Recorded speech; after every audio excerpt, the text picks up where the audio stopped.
अम्बेडकर जी के स्टैचू को तोड़ा गया है। पंजाब में आम आदमी पार्टी की सरकार है और अब तक आम आदमी पार्टी का न कोई स्टेटमेंट आया है। इसका मतलब ये लगता है कि देश विरोधी सरकार, ये आम आदमी पार्टी की सरकार देश विरोधी सरकार है, संविधान विरोधी सरकार है। तो इसलिए देश की जनता इनको बिल्कुल माफ नहीं करेगी।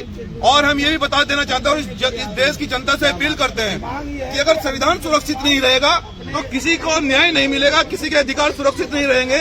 इसलिए जिस प्रकार से संविधान की प्रतियां जलाई गई हैं, इसको भीम आर्मी बिल्कुल बर्दाश्त नहीं करेगा। हम केजरीवाल सरकार की ईंट से ईंट बजा देंगे। हम चाहे हमारी हत्या हो जाए, चाहे सर कलम हो जाए, लेकिन संविधान का अपमान बिल्कुल भी बर्दाश्त नहीं किया जाएगा। इसलिए हम ये कहना चाहते हैं कि भगवत मान इस्तीफा दो। और आज हम उनके आवास का घेराव करने के लिए जा रहे हैं, लेकिन प्रशासन के लोगों ने जिस प्रकार से भारी संख्या में पुलिस बल लगाया है, लेकिन हम इनसे भी कहना चाहते हैं कि ये हमारे साथ में कोऑपरेट करें। अगर संविधान का अपमान होगा तो देश में कुछ नहीं बचेगा।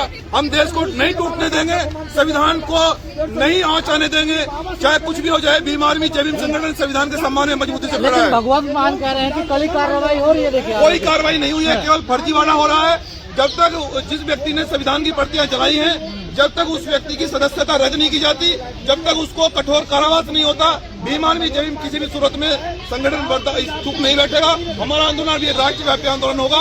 आज हम मुख्यमंत्री जी का आवास का घेराव करने के लिए जा रहे हैं और ये हमारा संवैधानिक अधिकार है। हम संविधान को आँच नहीं आने देंगे। भगवंत मान तो खुद फोटो लगाते हैं बाबा साहब तो वो ऐसा क्यों करवाएंगे? केजरीवाल अपने आप को बाबा साहब का भक्त बताते हैं। केजरीवाल जी बाबा साहब और संविधान की बात करके देश की जनता को ठगना चाहते हैं।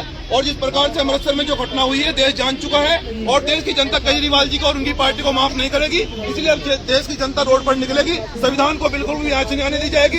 देश को नहीं टूटने दिया जाएगा, चाहे कुछ भी हो जाए। और हम इसका पूर्ण तरह से विरोध करने के लिए केजरीवाल जी का दिखावा है झूठा। ये केवल केजरीवाल जी झूठे हैं, परे भी हैं। केवल वो सब झूठे बातें कर रहे हैं और जनता को ठगना चाहते हैं। इसको जनता बर्दाश्त नहीं करेगी। मंजीत जी अलीगढ़ में भी देखिए परसों घटना हुई है। हाँ, वही कह रहे हैं। हाँ, देखिए बाबा साहब डॉक्टर अम्बेडकर जी की स्टैचू जिस प्रकार से तोड़ी जा रही है, तो मुझे लगता है कि कुछ तानाशाही लोग और संविधान को नुकसान पहुंचाना चाहते हैं। तो देश की जनता ऐसा बिल्कुल नहीं होने देगी। अब बीजेपी पूरे बचाव में आ रही है बाबा साहब के। देखिए, अब जो भी आ रहा है उसको बाद में देखा जाएगा, लेकिन पहले ये मुद्दा है। नहीं, बीजेपी कह रही है कि आम आदमी पार्टी ने क्या देखी अपना। दोनों एक महीना पहले आम आदमी पार्टी बाबा साहब से बचाव में थी और एक महीना बाद बीजेपी बचाव में। दोनों सांपनाथ और नागनाथ है।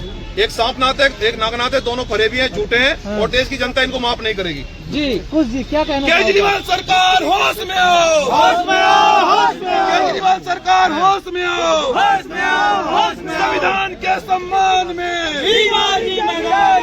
संविधान के सम्मान में, संविधान के सम्मान में, संविधान के सम्मान में, संविधान के सम्मान में। केजरीवाल सरकार होश में आओ, होश में आओ, होश में आओ। केजरीवाल सरकार होश में आओ, होश में आओ, होश में आओ। पुलिस चौकी भी सामने थी, वहाँ पर मौजूद थी। होश में तुमको आना होगा।